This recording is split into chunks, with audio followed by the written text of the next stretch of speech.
The text message from Mom still burned on my phone screen as I signed the final papers. "You're not welcome at our weekly dinner anymore, Dawson. Your attitude has poisoned our family gatherings." After 20 years of enduring my stepfather, Harold's cruel remarks, and my half-siblings treating me like an outsider, they finally made it official. But as I shook hands with the lawyer and became the new owner of Luigi's Italian restaurant, their beloved Friday night tradition spot, I couldn't help but smile. Revenge was about to be served hot. 3 weeks earlier, I thought I'd finally found my footing in life. At 32, I'd just left my software developer position at Henderson Tech to launch my own consulting business. The decision felt liberating after years of corporate monotony, but I made the mistake of thinking my family would support my entrepreneurial leap. Friday night at Luigi's started like any other family dinner. The familiar scent of garlic and basil welcomed us as we entered the cozy Italian restaurant that had hosted our weekly gatherings for 15 years. Red checkered tablecloths covered every surface, while vintage photographs of the Italian countryside decorated the warm yellow walls. Mom had chosen this place when she married Harold, claiming it reminded her of their honeymoon in Tuscany. Harold strutted through the entrance like he owned the place, his silver hair perfectly styled and his expensive suit pressed to perfection. At 58, my stepfather commanded attention wherever he went, though not always for admirable reasons. Behind him trailed Ashley and Brett, my half-siblings, who'd never quite figured out how to include me in their inner circle, despite sharing the same roof for 8 years during our teenage period. Tonight felt different, though. Cousin Emma had just gotten engaged to her longtime boyfriend, Marcus, and the extended family had gathered to celebrate. Aunts, uncles, and cousins filled 3 large tables that Luigi had pushed together in the restaurant's back section. The jovial atmosphere should have been infectious, but Harold's mood seemed particularly sharp. "So, Dawson," he announced loudly as our appetizers arrived, his voice carrying across the crowded space. "Emma tells me you quit your job last week. Having trouble keeping up with the real world?" The conversation at nearby tables quieted. I felt 30 pairs of eyes turn toward me, waiting for my response. My chest tightened as I recognized Harold's familiar pattern of public humiliation disguised as casual conversation. "I didn't quit because of problems," I replied carefully, cutting into my bruschetta. "I started my own consulting firm. The software industry has incredible opportunities for independent contractors right now." Harold's laugh boomed through the restaurant. Consulting. That's what unemployed people call themselves these days." He turned to address the entire table. 20 years, I've been trying to teach this boy about financial responsibility, but he keeps chasing these get-rich-quick schemes instead of building a stable career." My face burned with embarrassment. Ashley and Brett exchanged glances before Brett joined in. "Remember when he wanted to be a video game designer?" he said with a smirk. "That lasted about 6 months before reality hit. Or the year he thought he'd become a freelance photographer." Ashley added, her voice dripping with condescension. "He spent $2,000 on camera equipment and made maybe $300 total." The family erupted in laughter, but it felt cruel rather than affectionate. These weren't fond memories being shared. They were weapons being wielded against me in public. I looked toward Mom, hoping for some sign of support, but she stared at her plate, avoiding eye contact entirely. "The difference is that I actually have clients this time," I said, my voice rising slightly. "I've already secured 3 major contracts with companies in the city. This isn't some hobby, it's a legitimate business venture." Harold waved his hand dismissively. 3 contracts. Let me guess your college buddies threw you some charity work to help you feel better about yourself. His tone grew more vicious. "Face it, Dawson. You're 32 years old and you've never accomplished anything meaningful. You hop from job to job, project to project, always thinking the next opportunity will be your big break. Meanwhile, Brett just made partner at his law firm and Ashley's marketing agency landed that pharmaceutical account she'd been pursuing for months." The praise for my half-sibling stung worse than the insults directed at me. Harold never missed an opportunity to highlight their successes while diminishing my efforts. It didn't matter that I'd graduated magna cum laude from Carnegie Mellon, or that my software development skills had earned consistent promotions at every company I'd worked for. In Harold's narrative, I remained the perpetual disappointment. Maybe if you'd listened to me about getting your MBA instead of wasting time on those computer programming courses, you'd have some real career prospects by now, he continued relentlessly. But no, you always think you know better than everyone else. Uncle Rich Mom's brother shifted uncomfortably in his seat. Harold, maybe we should talk about something else. This is supposed to be Emma's celebration. But Harold was just getting warmed up. I'm trying to help him, Rich. Someone needs to give him a reality check before he ends up living in our basement again. He turned back to me with mock concern. Have you even thought about health insurance retirement savings? What happens when these consulting gigs dry up and you're 40 with nothing to show for it? The questions felt like hammer blows. Every legitimate concern about entrepreneurship that had kept me awake at night was being weaponized against me in front of people whose respect I'd spent decades trying to earn. My hands trembled as I reached for my water glass. I have a business plan, I said weakly. I've researched the market extensively and there's genuine demand for the services I'm offering. Harold's expression turned pitying. Oh, sweetheart. You really don't understand how the world works, do you? He looked around the table, ensuring maximum audience for his final blow. This is exactly the kind of delusional thinking that's held you back your entire life. You can't just decide you're an entrepreneur and magically make it happen. Success requires discipline, planning, and most importantly, the ability to recognize your own limitations. I pushed back from the table, my chair scraping loudly against the restaurant's tiled floor. You know what, Harold? I don't have to sit here and listen to this anymore. Running away again, he called after me as I headed toward the exit. That's your solution to everything, isn't it? The last thing I heard was Ashley's voice saying, he's so sensitive. Everything's always about him. I walked home in the rain that night, my dress shirt soaking through as I replayed every humiliating moment. 20 years of these encounters had taught me that Harold would never accept me as part of his family. But tonight felt different. The public nature of the attack combined with my family's willingness to participate made something clear. I was truly alone. 3 days later, Mom's text message made it official. The first Friday after my banishment, I found myself standing outside Luigi's at 6:30 in the evening, watching through the windows as my family gathered around their usual table. The sight should have been devastating, but instead I felt oddly liberated. For the first time in 20 years, I could observe their dynamics without being the target of Harold's verbal attacks. I decided to go inside. Luigi Castellano himself seated me at a small corner table with a clear view of the family section. At 68, Luigi moved with the careful precision of someone who'd spent 4 decades navigating restaurant floors during dinner rushes. His thick white mustache and genuine smile had welcomed countless families to this establishment. But tonight I noticed something different in his demeanor. Stress lines creased his forehead, and his usual animated gestures seemed subdued. Dining alone tonight, Dawson, he asked quietly, his Italian accent still pronounced after 30 years in America. I notice your family's here, but you're sitting separately. The observation wasn't judgmental, just curious. Luigi had watched me grow up during these Friday dinners, probably noticing more about our family dynamics than any of us realized.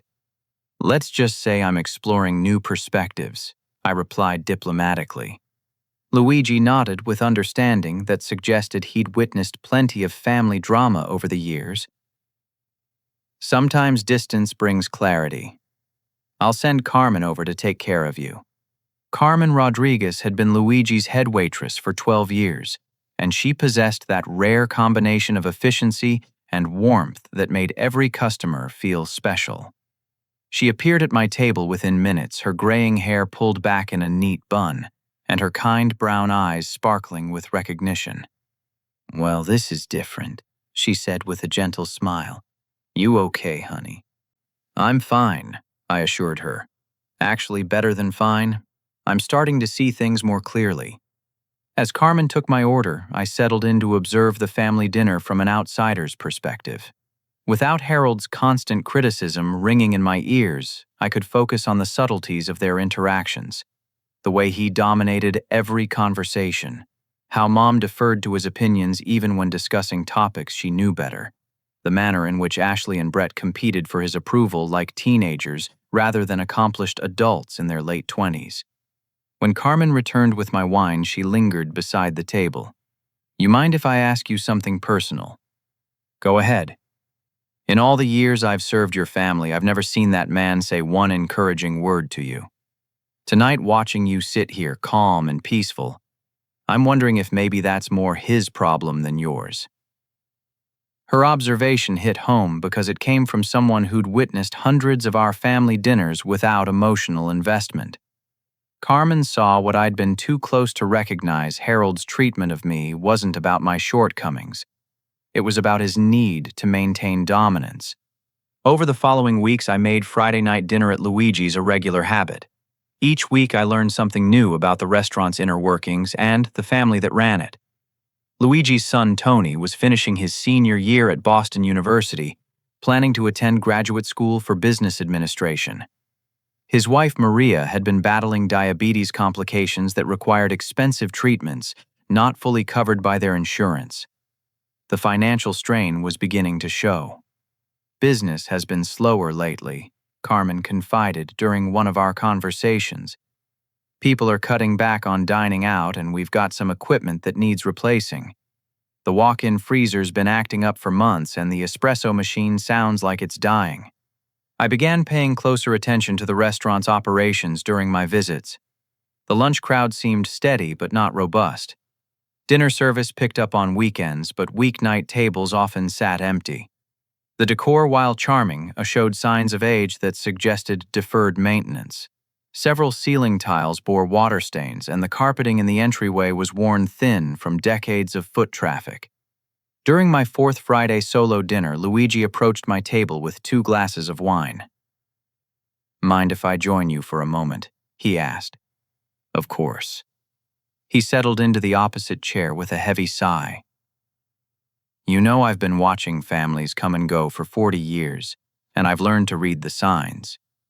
Your situation reminds me of my own relationship with my father-in-law back in Italy. How so? He never thought I was good enough for his daughter. Criticized everything I did, every decision I made. It took me years to realize that his opinion said more about his insecurities than my capabilities. Luigi swirled the wine in his glass thoughtfully. Sometimes the people who should support us the most are the ones who hold us back, because our success threatens their sense of control. The conversation revealed more than just Luigi's wisdom about family dynamics. As he talked about his early years building the restaurant, I sensed an underlying sadness about its current state. This place represented his life's work, his legacy for Tony, and any future grandchildren. The thought of losing it to financial pressures clearly weighed heavily on his mind. Carmen mentioned some equipment issues, I said carefully. Luigi's expression grew resigned. The restaurant business is getting harder every year. Food costs keep rising, but customers expect the same prices they paid 5 years ago. We're managing, but barely. That night, I researched Luigi's financial situation through public records and business databases. The restaurant carried a substantial mortgage, and recent permit applications suggested they'd been deferring necessary repairs. Property taxes in this neighborhood had increased significantly as the area gentrified, putting additional pressure on small businesses that had operated here for decades. An idea began forming in my mind, but I needed more information before taking any action. Over the next 2 weeks, I documented Luigi's operational challenges while simultaneously building my consulting business. The irony wasn't lost on me that Harold's public humiliation had actually motivated me to work harder than ever before. My first client, a mid-sized manufacturing company, had been so impressed with my database optimization work that they'd referred me to 2 additional companies. By the end of my 6th week of solo dinners, I'd accumulated enough evidence to confirm my suspicions Luigi's Italian restaurant was, quietly, for sale. Though Luigi hadn't advertised the fact publicly, he was hoping to find a buyer who would preserve the restaurant's character while ensuring his family's financial security. The solution to both our problems seemed obvious, but I needed to verify one crucial detail before moving forward. On my 7th Friday night, I asked Carmen directly, "Has Luigi mentioned anything about selling the restaurant?" She glanced around nervously before leaning closer. "He hasn't told many people, but yes. The medical bills for Maria's treatment combined with the equipment problems have put them in a tough spot. He's hoping to find someone who loves this place as much as he does. Someone like a regular customer who's been coming here for 15 years. Carmen's eyes widened as she understood my implication. "Dawson, are you seriously considering—" "I'm considering a lot of things lately," I replied with a smile, "including the fact that success sometimes comes from the most unexpected directions." That night I called my college roommate, Jake Morrison, in Chicago. If anyone could help me turn this crazy idea into reality, it would be him. Jake Morrison arrived on a red-eye flight Tuesday morning, looking every inch the successful venture capitalist he'd become since our graduation from Carnegie Mellon. His tailored navy suit and confident stride commanded attention as we met for breakfast at a downtown cafe, but his familiar grin reminded me of late nights spent debugging code in our shared dorm room. "So, let me get this straight," he said after I'd explained the situation. "You want to buy your family's favorite restaurant to prove a point about your business acumen? It's more complicated than that," I protested. "Luigi's is a solid investment opportunity, and the family connection just adds emotional satisfaction." Jake stirred his coffee thoughtfully. "Actually, it's perfect timing. I've been looking for restaurant acquisition opportunities on the East Coast, and authentic family-owned establishments are exactly what my investment group targets." "Your investment group?" "Morrison Capital Partners. We specialize in preserving family businesses while scaling their operations for long-term profitability." His expression grew more serious.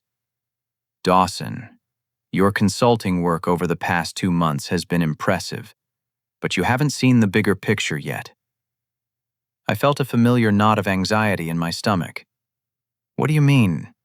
"Those 3 companies that hired you, I referred them." Jake leaned forward with excitement. "The consulting projects were market research for our restaurant acquisition fund. We wanted to understand how small businesses could benefit from digital transformation before investing in traditional establishments like Luigi's." So, the revelation hit me like cold water. "You've been orchestrating this entire situation." "Not orchestrating, facilitating." Jake pulled out a tablet and showed me a detailed business plan. "Your technical expertise combined with my capital and business development experience creates a perfect partnership for this type of acquisition. The consulting work proved you could analyze operational inefficiencies and implement technology solutions that preserve authentic character while improving profitability." As Jake explained the numbers, my understanding of my own financial situation shifted dramatically. The consulting fees I'd earned weren't just project payments, they were partnership distributions from Morrison Capital Partners. My business bank account contained not $30,000 as I'd assumed, but over $200,000 in accumulated earnings. "You're telling me I'm actually wealthy." "Wealthy enough to purchase Luigi's outright and fund the necessary renovations," Jake confirmed. "But more importantly, you're now a partner in a fund that's planning to acquire 12 similar establishments over the next 18 months. The scope of Jake's vision was breathtaking.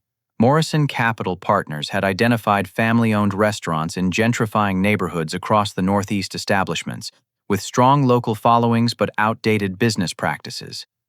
By implementing modern point-of-sale systems, social media marketing, and operational efficiency improvements, these restaurants could increase profitability while maintaining their authentic character. "Luigi's becomes our flagship property," Jake explained. "We preserve everything customers love about the place while adding delivery services, online reservations, and inventory management systems that reduce food waste and labor costs." We spent the morning touring Luigi's during its slow afternoon period with Luigi himself providing the guided tour. Seeing the restaurant through Jake's analytical perspective revealed both its potential and its current limitations. The kitchen equipment was older but well-maintained, suggesting good operational discipline. The dining room layout maximized seating capacity without feeling cramped. Most importantly, the location was perfect for the neighborhood's changing demographics. Young professionals are moving into those new condos across the street, Jake observed as we examined the restaurant's exterior. They want authentic dining experiences but expect modern conveniences like online ordering and delivery options. Luigi listened carefully to Jake's assessment, his expression shifting from skepticism to cautious optimism. You really think this old place could attract new customers without losing the families who've been coming here for years? That's exactly what we specialize in, Jake assured him. Evolution, not revolution. The financial negotiations moved quickly once Luigi understood our intentions. We weren't corporate raiders looking to gut the restaurant for quick profits. We were business partners committed to preserving Luigi's legacy while ensuring his family's financial security. The final purchase price of $450,000 included the property equipment existing inventory and a 5-year consulting contract that would keep Luigi involved as head chef and operational advisor. More importantly, Jake's presence legitimized my entrepreneurial credibility in ways I hadn't anticipated. When Luigi asked about my qualifications to run a restaurant, Jake provided specific examples of my technical implementations at other businesses, my problem-solving abilities, and my understanding of customer service principles. For the first time in my adult life, someone was publicly advocating for my capabilities, rather than questioning them. Dawson has the perfect combination of technical expertise and emotional investment in this establishment, Jake told Luigi. He understands the restaurant's culture because he's been part of it for 15 years, but he also has the analytical skills to identify areas for improvement. As we prepared to sign the preliminary purchase agreement Thursday afternoon, Luigi pulled me aside for a private conversation. I want you to know that I've watched your family dynamics for many years, and I've always thought you showed more character than the others gave you credit for. What do you mean? The way you treat Carmen and the other staff, how you remember details about regular customers, your patience with children who make messes at their tables. Luigi's eyes grew misty. A man's character shows in how he treats people who can't do anything for him. You've always shown respect and kindness even when your stepfather was making you feel small. The validation from someone who'd observed my behavior objectively for decades meant more than any professional accomplishment. Luigi saw qualities in me that my own family had overlooked, and his willingness to entrust his life's work to my care felt like the ultimate vote of confidence. Jake insisted on reviewing every detail of the purchase agreement with lawyers from his firm, ensuring that all licensing permits and insurance transfers would proceed smoothly. By Thursday evening, we'd completed every requirement except the final signature and payment transfer. The timing is perfect, Jake noted as we reviewed the closing schedule. You'll officially own Luigi's at 5 o'clock Friday afternoon, exactly 24 hours before your family's next dinner. That night I could barely sleep. Tomorrow would mark the most dramatic reversal of fortune in my life, transforming me from the family disappointment to the owner of their most cherished gathering place. But more than revenge, I felt genuine excitement about preserving Luigi's legacy while proving that Harold's assessment of my capabilities had been wrong all along. Friday morning, Jake and I arrived at Luigi's early to meet with the staff before the closing.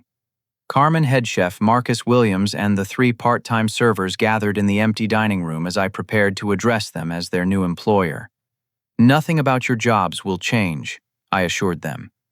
Luigi will continue managing day-to-day operations, and we're planning improvements that will make your work easier, not harder.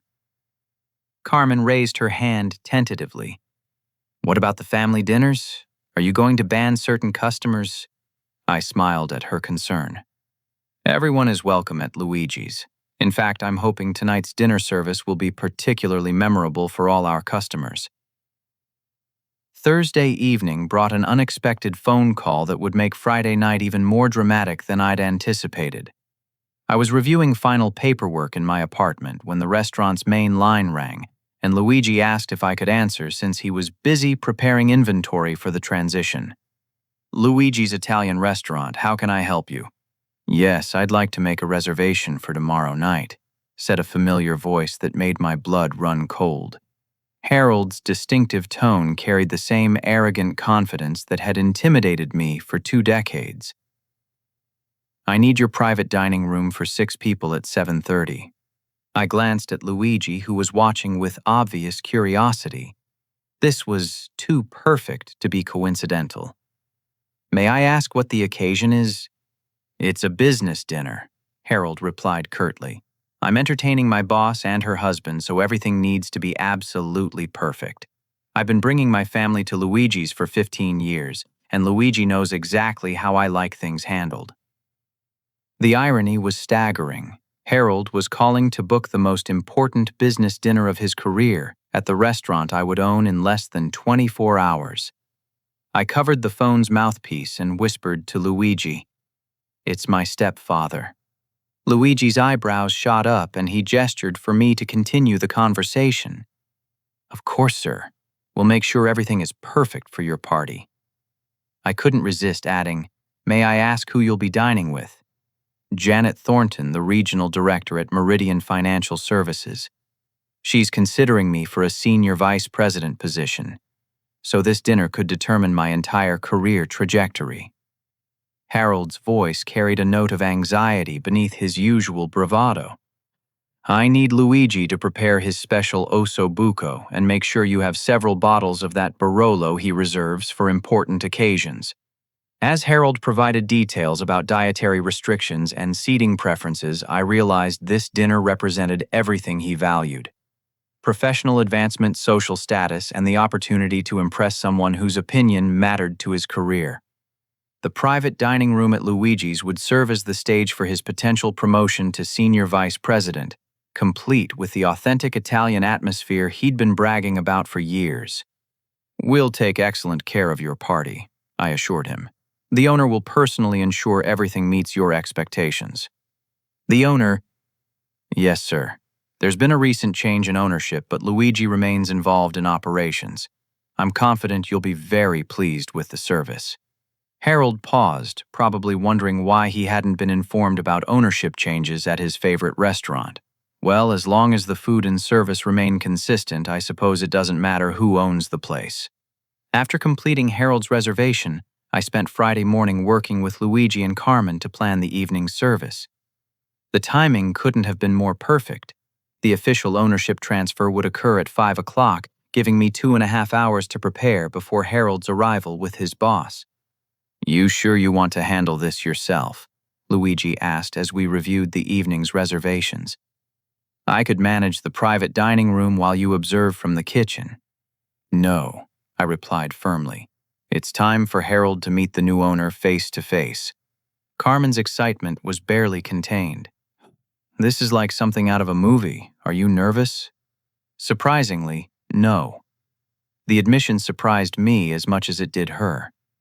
For the first time in 20 years, I'm walking into a confrontation with Harold from a position of strength. The afternoon passed quickly as we prepared for the evening service. Jake arrived from his hotel at 4 o'clock to witness the ownership transfer, bringing champagne to celebrate the occasion. At exactly 5 o'clock, I signed the final documents and received the keys to Luigi's Italian Restaurant. "Congratulations, boss," Carmen said with a broad grin. "How does it feel to own the place where your family tried to humiliate you?" "Like justice," I replied honestly. At 6 o'clock, I changed into the outfit I'd selected for the evening, a crisp white dress shirt, black slacks, and a burgundy tie that conveyed authority without ostentation. The goal was to look professional and successful, not vindictive or petty. The regular Friday evening crowd began arriving around 6:30, including several families who'd been dining at Luigi's for decades.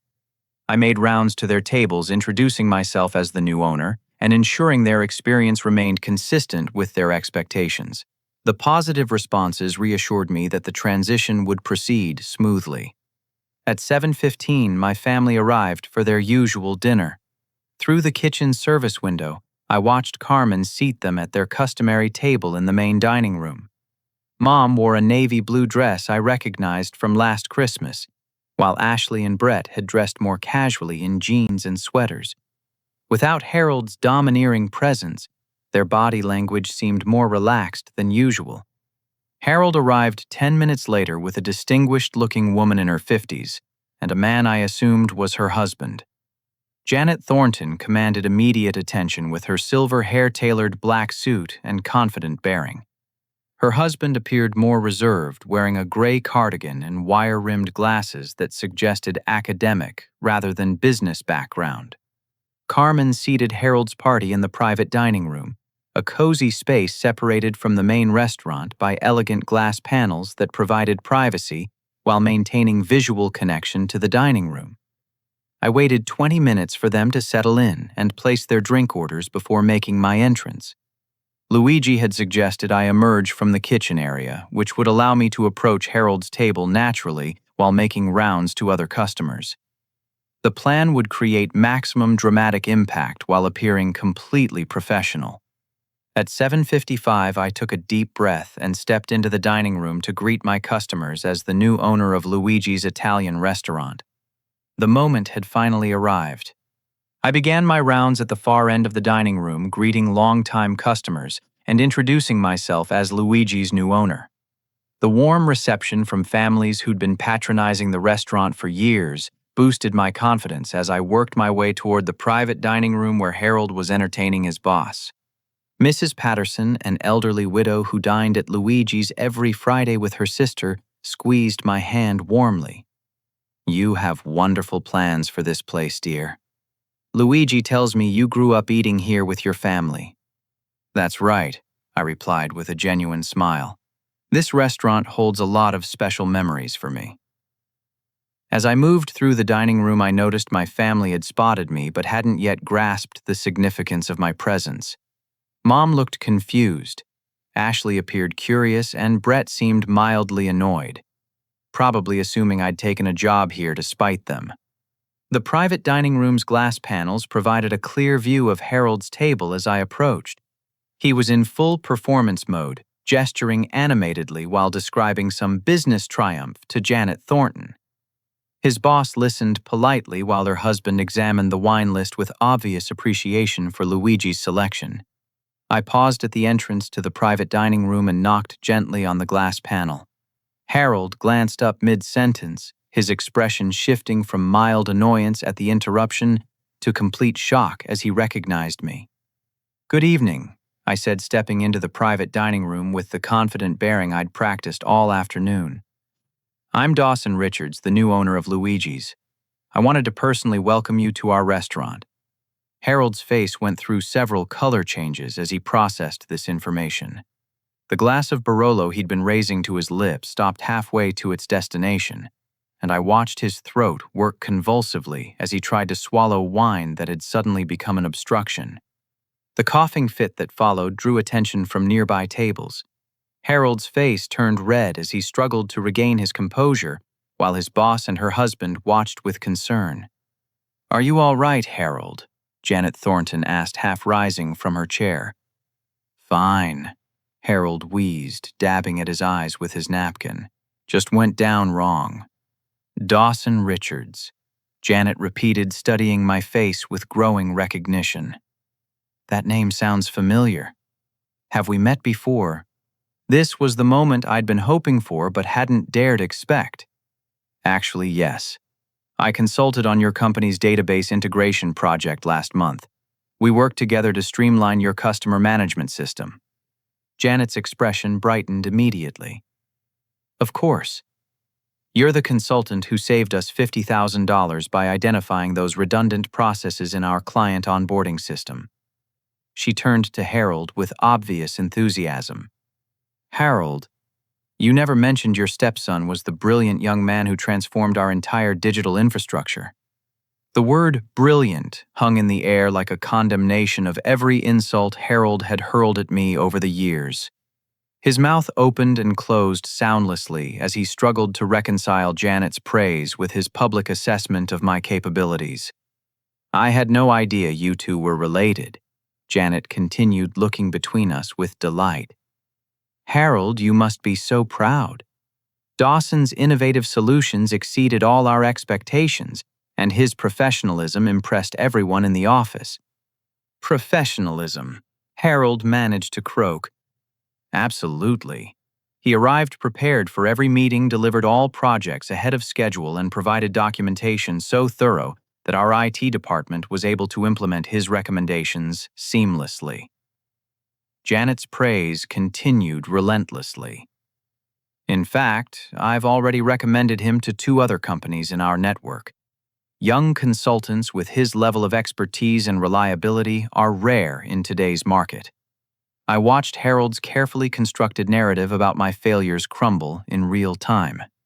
Every criticism he'd leveled at me in front of our extended family was being systematically refuted by the very person whose opinion mattered most to his career advancement.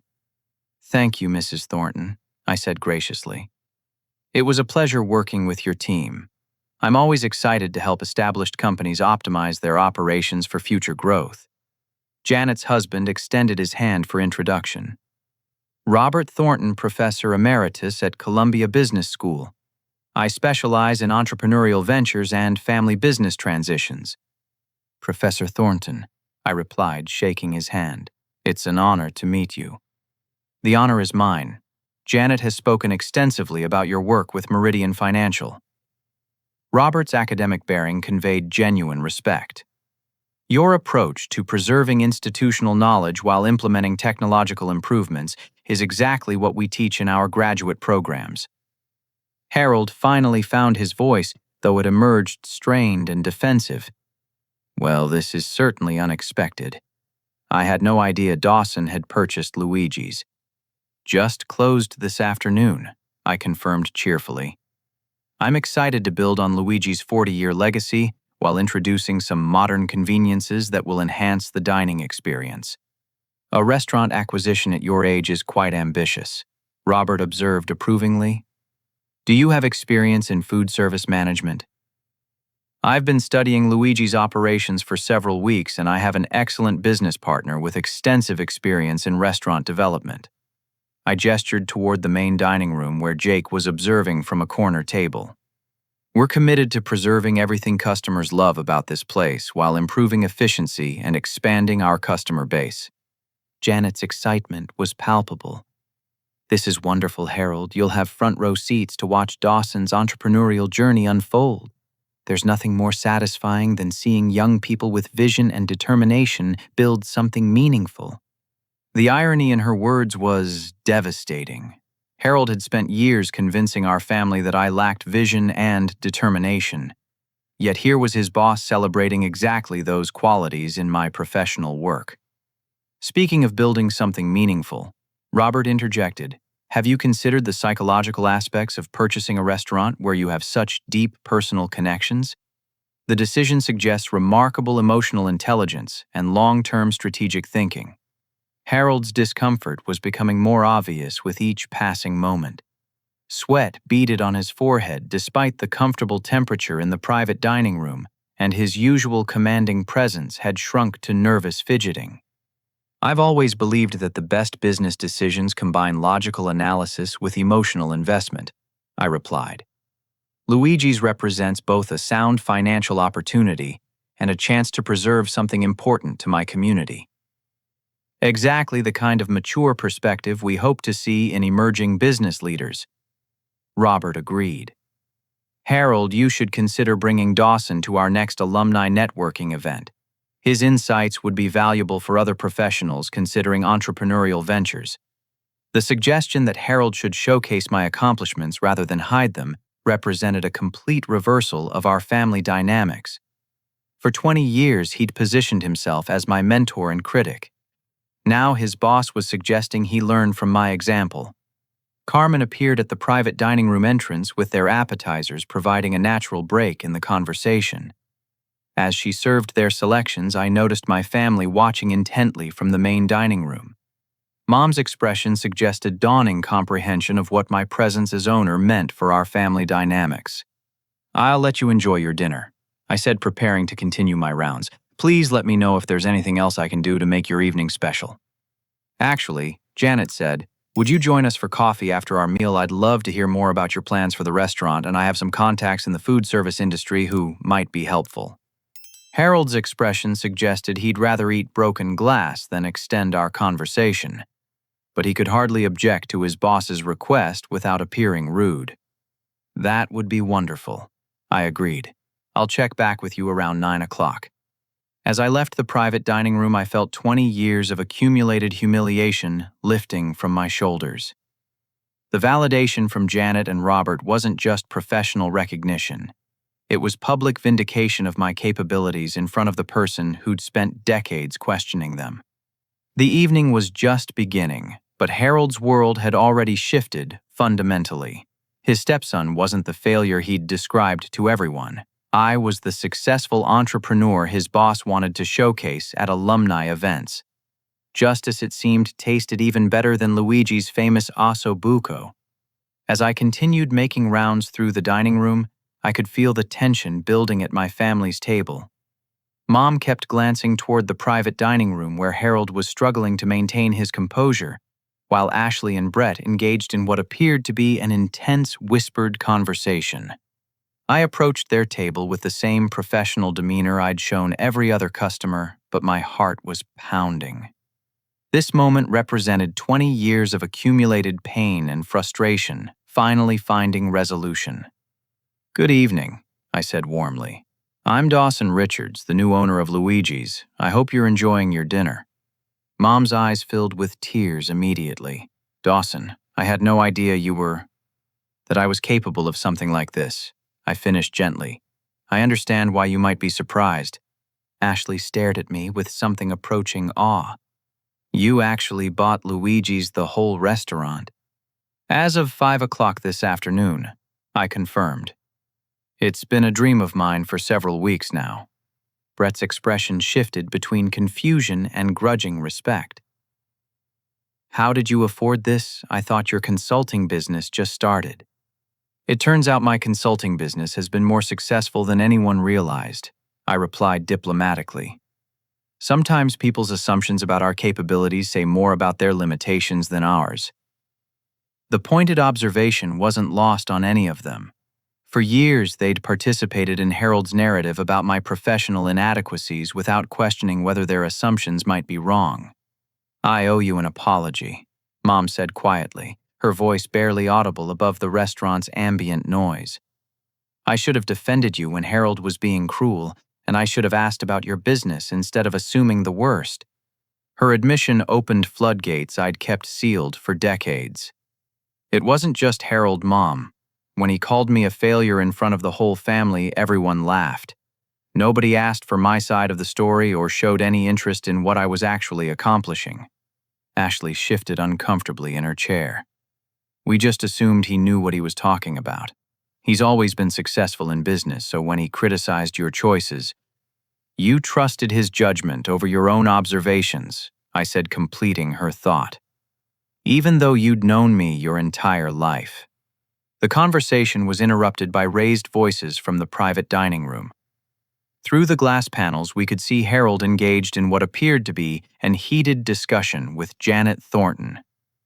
Her husband looked increasingly uncomfortable as Harold's voice grew louder and more agitated. "What's happening over there?" Brett asked. Before I could respond, Harold burst out of the private dining room, his face flushed with anger and embarrassment. He strode directly to our table, pointing an accusatory finger at me. "This is exactly the kind of vindictive behavior I've been trying to correct for years," he declared loudly enough for nearby tables to hear. "You bought this restaurant purely to embarrass me in front of my boss." The accusation hung in the air like a toxic cloud. Every customer in the dining room had turned to witness the confrontation, including Janet and Robert Thornton, who stood in the doorway of the private dining room watching Harold's outburst with obvious disapproval. "Actually, Harold," I replied calmly, I bought this restaurant because it's a sound business investment that allows me to preserve something important to our community. Your dinner here tonight was entirely coincidental." Coincidental? Harold's voice rose to near shouting levels. "You expect me to believe you just happened to purchase our family's favorite restaurant the same week I planned the most important business dinner of my career?" Janet Thornton approached our table, her expression stern with displeasure. "Harold, I think you need to lower your voice and consider what you're suggesting." "I'm suggesting that he's been plotting this humiliation for weeks." Harold shot back, apparently unaware that his behavior was far more embarrassing than anything I could have orchestrated.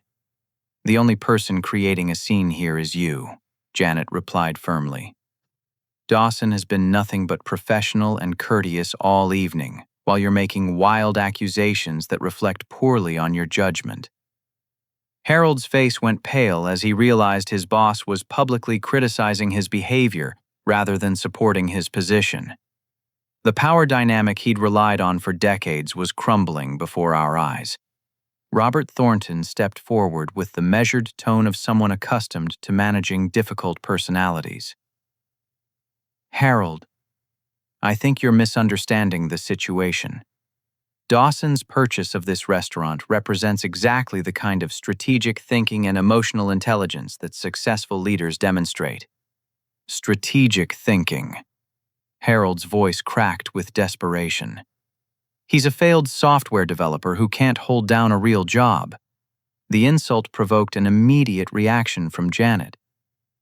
"Harold, that's enough. Dawson's work with our company exceeded every expectation, and his professionalism was exemplary. Your characterization of him is not only inaccurate, but deeply inappropriate." Mom suddenly stood up her chair, scraping loudly against the floor. 20 years of accumulated guilt and shame seemed to crystallize into decisive action. "Stop it, Harold," she said, her voice shaking with emotion. "Just stop it right now." The entire restaurant fell silent. Mom had never publicly challenged Harold during their entire marriage, and her intervention caught everyone off guard, including Harold himself. "Helen, stay out of this," Harold warned. "No," Mom replied, her voice growing stronger. "I've stayed out of it for 20 years, and that was the biggest mistake of my life." She turned to address the entire restaurant as if she needed witnesses for what she was about to say. "This man has spent 2 decades systematically destroying my son's confidence while I stood by and said nothing. He's criticized every decision Dawson's made, mocked every dream he's pursued, and convinced our family that his cruelty was somehow justified." Her voice broke with emotion, but she continued. "Tonight, watching Dawson succeed, despite everything Harold put him through, I finally understand what a terrible mother I've been." The raw honesty in her confession silenced even Harold's protests. Ashley and Brett stared at their mother as if seeing her clearly for the first time. "I want everyone in this restaurant to know that Dawson Richards is the kindest, most intelligent, most resilient person I've ever known." Mom continued, tears streaming down her face. "He's overcome obstacles that would have broken most people, and he's built something beautiful in spite of being told repeatedly that he wasn't capable of success." She turned to Harold with an expression of pure disgust. "You owe him an apology, and you owe it to him publicly in front of all these people who just witnessed your shameful behavior." Harold looked around the restaurant at dozens of customers watching expectantly. Janet Thornton's disapproving expression made it clear that his career prospects depended on how he handled this moment. "I don't apologize to people who manipulate situations for personal revenge," Harold said stubbornly. "Then you're a smaller man than I ever imagined," Janet replied coldly. "And you're certainly not the kind of leader Meridian Financial needs in senior management." The implication was unmistakable. Harold's promotion prospects had just evaporated along with his reputation. His attempt to maintain dominance had backfired spectacularly, costing him both professional advancement and personal relationships. "Harold Brennan," Mom said with quiet finality, "I want a divorce." The declaration sent shockwaves through our family table and the surrounding area. Ashley gasped. Brett's mouth fell open, and Harold staggered backward, as if he'd been physically struck. "Helen, you can't be serious." Harold pleaded, his commanding presence completely deflated. "I've never been more serious about anything in my life," Mom replied. "I choose my son over a man who spent 20 years trying to destroy him." With that pronouncement, she gathered her purse and coat. "Dawson, would you walk me to my car? I think it's time we had the conversation we should have had years ago." As we left the restaurant together, I could hear Harold's desperate attempts to salvage his relationship with Janet Thornton, but her responses were coldly professional. His evening of career advancement had become a public humiliation that would follow him far beyond Luigi's dining room. Justice, it seemed, had a sense of poetic timing. 6 months later, Luigi's Italian restaurant had transformed into everything Jake and I had envisioned during those early planning sessions. The dining room hummed with energy on a sunny Sunday afternoon as 3 generations of families enjoyed leisurely meals around tables filled with laughter and animated conversation. Mom worked behind the hostess station, greeting customers with the warm smile that had made her a beloved addition to our staff. Her divorce from Harold had been finalized 2 months earlier, and the legal proceedings had revealed financial improprieties that cost him not only his marriage, but also his position at Meridian Financial Services. Janet Thornton had been thorough in her investigation of Harold's character after witnessing his behavior that memorable Friday night. Table 12 is ready for their dessert course. Mom called to Carmen, who was training 2 new servers we'd hired to handle our increased weekend business. The addition of online ordering and delivery services had expanded our customer base beyond my most optimistic projections, while the dining room renovations had created a more comfortable atmosphere without sacrificing Luigi's authentic character. Ashley pushed through the entrance with her twin daughters, 5-year-old Emma and Sophia, who immediately ran to hug their grandmother. Sunday dinner had become a new family tradition, one built on mutual respect rather than obligation or fear. "Uncle Dawson," Emma shouted as she spotted me emerging from the kitchen. "Can we make pasta today?" "After you eat your vegetables," I replied, lifting her onto my shoulders. "But I have something special planned for dessert." The kitchen had become a magical place for the twins, who loved rolling dough and learning about ingredients from Luigi. Their genuine excitement about cooking reminded me why preserving this restaurant's legacy had been so important. Brett arrived 10 minutes later with his girlfriend Sarah, a kindergarten teacher who shared his newfound interest in family reconciliation. The past 6 months had been challenging for both my half-siblings as they grappled with their complicity in Harold's treatment of me, but their efforts at rebuilding our relationship had been sincere and consistent. The lunch crowd looked busy, Brett observed as Carmen seated our family at the large corner table that had become our regular spot. "How are the numbers looking for this quarter?" "Better than projected," I replied, pulling up our financial reports on my tablet. Revenue is up 37% from last year, and customer satisfaction scores have remained consistently high despite the operational changes. Jake visited from Chicago once a month to review our progress and discuss expansion plans. Morrison Capital Partners had acquired 3 additional restaurants using the Luigi's model, and each location was exceeding performance expectations. More importantly, we'd proven that preserving family business character while implementing modern efficiencies was both profitable and meaningful. Luigi approached our table with a bottle of wine and a satisfied expression. At 69, he moved with renewed energy that reflected his relief about the restaurant's financial security and his excitement about working with a new generation of owners. "Today marks exactly 6 months since Dawson saved this place," he announced to our assembled family. "I think that deserves a toast." As Luigi poured wine for the adults and sparkling apple juice for the twins, I reflected on the unexpected turns my life had taken since that humiliating family dinner in this same dining room. The pain of Harold's public criticism had motivated me to prove my capabilities. But the real satisfaction came from building something meaningful rather than simply achieving revenge. "I want to say something," Mom announced, raising her glass. 6 months ago, I failed my son when he needed support most. I chose comfort over courage, and I nearly lost the most important relationship in my life because of that choice. Her voice grew stronger as she continued. Working here with Dawson every day has shown me the man I always knew he was, but was too afraid to defend. He's patient with difficult customers, generous with employees, and committed to excellence in everything he does. Ashley wiped tears from her eyes as she added, I spent so many years competing for Harold's approval that I forgot to appreciate my own brother. Dawson, I'm sorry it took me 30 years to realize what an amazing person you are. Brett nodded in agreement. You handled Harold's behavior with more grace than he deserved, and you've welcomed us back into your life even though we didn't earn it. That says everything about your character. The twins who didn't fully understand the emotional undercurrents but recognized the importance of the moment raised their juice glasses solemnly.